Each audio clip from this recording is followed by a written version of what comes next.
आज मैं अपने इन-लॉज़ की तरफ जा रही थी क्योंकि वहाँ पे मेरे हस्बैंड की भतीजी है, उसकी थी बर्थडे। तो मैंने ये पहले भी व्लॉग में शेयर किया था। और वो 3 बहनें हैं, उन 3 तितलियों के बगैर मेरा कोई भी फंक्शन हो अधूरा होता है। तो मोहतरमा जब मेरी बर्थडे थी तो केक लेके आई थी। अब मेरा भी फ़र्ज़ था कि मैं उनके साथ जाऊँ, उनकी बर्थडे सेलिब्रेट करूँ। मोहतरमा की 2 दिन पहले बर्थडे गुजर चुकी है, जिस दिन मैं मुल्तान से आई थी। नेक्स्ट डे इनकी बर्थडे थी। मैंने विश तो कर दिया था लेकिन मैं इनके पास गई नहीं थी। फिर मैंने अपनी फ्रेंड को और अपनी जेठानी को तैयार किया कि चलो मैं केक लेके जा रही हूँ, मेरे साथ चलो, अच्छे से इनकी बर्थडे सेलिब्रेट करें। एक्चुअली मुझे सिर्फ बहाना चाहिए होता है गैदरिंग करने का और पार्टीज़ करने का। मैंने यहाँ पे मियाल के लिए मटर बॉईल करने के लिए रखे हुए थे, तैयार भी हो रही थी और साथ में मटर को भी देख रही थी। मैं कहीं पे भी आऊँ जाऊँ तो मियाल का पेट भरा होना चाहिए, क्योंकि अगर मैं कहीं जाऊँ और मियाल को भूख लग जाए तो मेरी सारी पार्टी गैदरिंग का सत्यानाश हो जाता। यहाँ पे मियाल मोहतरमा के हाथ लग गया था मेरा पाउच लेके उसको ऑपरेशन करने के चलेगी। मैं शुक्र है खुदा का टाइम पे पहुँच गई, वरना इसने मेरे पाउच का वो हाल करना था कि मुझे एक भी मेकअप की चीज़ नहीं मिलनी थी। अब मुझे भी साथ में भूख लग रही थी, शाम के 4 बज रहे थे और दोपहर का भी खाना मैंने नहीं खाया हुआ था। तो खुद में एनर्जी लाने के लिए अपना पेट भरना भी बहुत ज़रूरी होता है। अब यहाँ पे मैं बहुत जल्दी तैयार हो रही थी क्योंकि मैंने उन्हें टाइम दिया हुआ था 4:30 का। यहाँ पे 4 बज चुके थे और मुझे अभी भी काफ़ी टाइम था तैयार होने में। फाइनली मेरी यहाँ पे तैयारी हो चुकी थी मुकम्मल। मेरा ये आज का ड्रेस था, मेरी सिस्टर ने ऑनलाइन मंगाया था। उमा के पास पैसे ख़त्म हो गए थे तो उन्होंने मुझे ऑफ़र कराई कि अगर आपको ड्रेस चाहिए तो मैं सेल कर दूँगी। तो मैंने ये फ़ौरन ड्रेस ले लिया। ब्लू कलर मेरा फेवरेट था, साथ में थी मैक्सी। इतनी अच्छी ऑफ़र को मैं कैसे रिजेक्ट कर सकती थी। शुक्र है मेरे पास ये एक्स्ट्रा ड्रेस था और मैं यहाँ पे खुद को अच्छी लग रही थी। कोई तारीफ़ करे ना करे, खुद को बस मैं खुश किए रखती हूँ। अब यहाँ पे हम पहुँच गए थे मुन्नी के घर, जिनकी बर्थडे सेलिब्रेट करनी थी। मोहतरमा को बड़ा शौक है कि मुझे छोटा कहा जाए, तो मैं उनकी ये ख्वाहिश अपने व्लॉग में पूरा कर रही हूँ। अब यहाँ पे सारे खड़े होकर मेरे साथ शोर कर रहे थे कि आपने 4:30 का टाइम दिया था, अब तो शाम के 6 बज रहे हैं, इतना लेट आने की रीज़न बताएं। अब मैं इनको ये बता रही थी कि मैंने लेट नहीं किया, जिनको मैं शो लगाने के लिए साथ लेके आई, ये दोनों मोहतरमाएं लेट हुई थी, मैं नहीं हुई थी लेट। इस रूम में आके बैठे तो यहाँ पे मुझे लाइट कम लग रही थी और मुझे यहाँ पे मज़ा नहीं आ रहा था।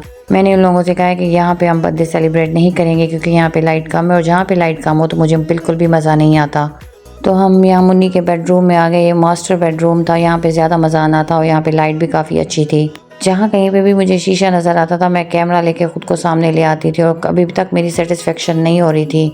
जहाँ शीशा वहाँ मैंने इनसे कहा कि लगाओ टेबल, जो करना है जल्दी करो, केक काटो, क्योंकि हम काफ़ी लेट हो चुके थे। जैसे मुन्नी से भी सब्र नहीं हो रहा था, वो भी चाहती थी कि अब इनका केक कट किया जाए, क्योंकि उनको लगता था उनका मेकअप उतर जाएगा तो उनकी वीडियो अच्छी नहीं आएगी। यहाँ पे हमने मुन्नी बेगम को बुलाया कि मोहतरमा आए बैठे और अपना केक काटे। डेकोरेशन के लिए हमारे पास कुछ भी नहीं था, बस घर में कुछ बैलून्स रखे हुए थे तो हमने वो बुला के नीचे फैला दिए। बर्थडे का इन्वायरमेंट बनाने के लिए बैलून्स का होना बहुत ज़रूरी होता है। शुक्र है इनके पास बैलून्स है, वरना नहीं लगना था, बस केक ही कट होने की रस्म पूरी हो रही होती। शुक्र है मैंने यहाँ पे शुरली ले ली। वैसे शुरली ईजाद करने वाले का भी बहुत शुक्रिया, क्योंकि पूरा इन्वायरमेंट जैसा भी हो बोरिंग, लेकिन इन्वायरमेंट इस शुरली से जाग उठता है। फाइनली यहाँ पे मुन्नी बेगम ने अपना केक कट किया।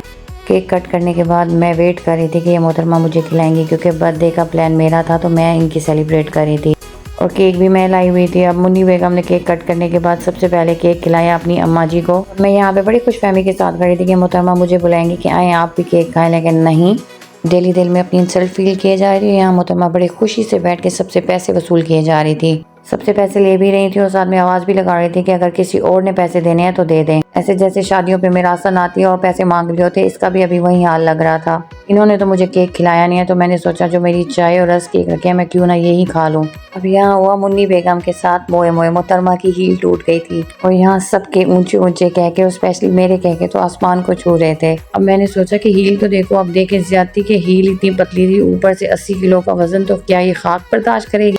मोहतरमा कह रही थी कि नहीं मेरे शूज़ प्यारे थे, आप लोगों ने नज़र लगाई है, नज़र गिराओ, ये पड़ी थी फौजशुदा जूते। बहुत भूख लग रही थी, अब मेरे से वेट नहीं हो रहा था, तो मैंने सोचा मैं किचन में जाके इनको कहूँ कि जल्दी दें, क्योंकि मुझे बहुत भूख लगी हुई थी। यहाँ पे भाभी मोहतरमा डिश में डाल रही थी चावल और साथ में ये मुन्नी बेगम बना रही थी सैलेड और रायता, ये बना चुकी थी। यहाँ पे मुन्नी बेगम की फ्रेंड लाई थी समोसे। मोहतरमा ने चाय के टाइम तो दिए नहीं, अब खाने के टाइम दे रहे हैं। बताएं अब हम राइस खाएंगे साथ में समोसे खाएंगे। बड़ी चालाक है वैसे ये बहनें, समोसे तो कोई खाएगा नहीं, राइस के साथ बच जाएंगे तो बाद में हम खाएंगे।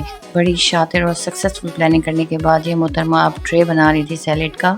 मैंने हॉस्टल से मंगाया था वाइट चिकन, उसके लिए मैंने साथ में नान भी मंगा लिए। यहाँ पे वाइट चिकन बहुत कम आया था, तो 1-2 लोगों को देने के बाद मैंने अपनी फ्रेंड से कहा ऊपर बैठ जाते हैं और अकेले बैठ के खाते हैं, ये ना हो कि किसी को रसमन बोले और साथ समन के हमारे साथ शुरू हो जाएं। मैंने आज की पार्टी में बहुत ज़्यादा एंजॉय किया और मुझे बहुत मज़ा आ रहा था। साथ में मेरा फेवरेट खाना भी था और मटर पुलाव, तो जहाँ कहीं पे भी मैं मटर पुलाव देख लूँ मैं तो वहीं फ्लैट हो जाती हूँ। वाइट चिकन खाने के बाद मैंने अपने पेट में स्पेस रखी थी मटर पुलाव के लिए। अब मैं खाऊंगी अपना मटर पुलाव। मिलेंगे नेक्स्ट व्लॉग में।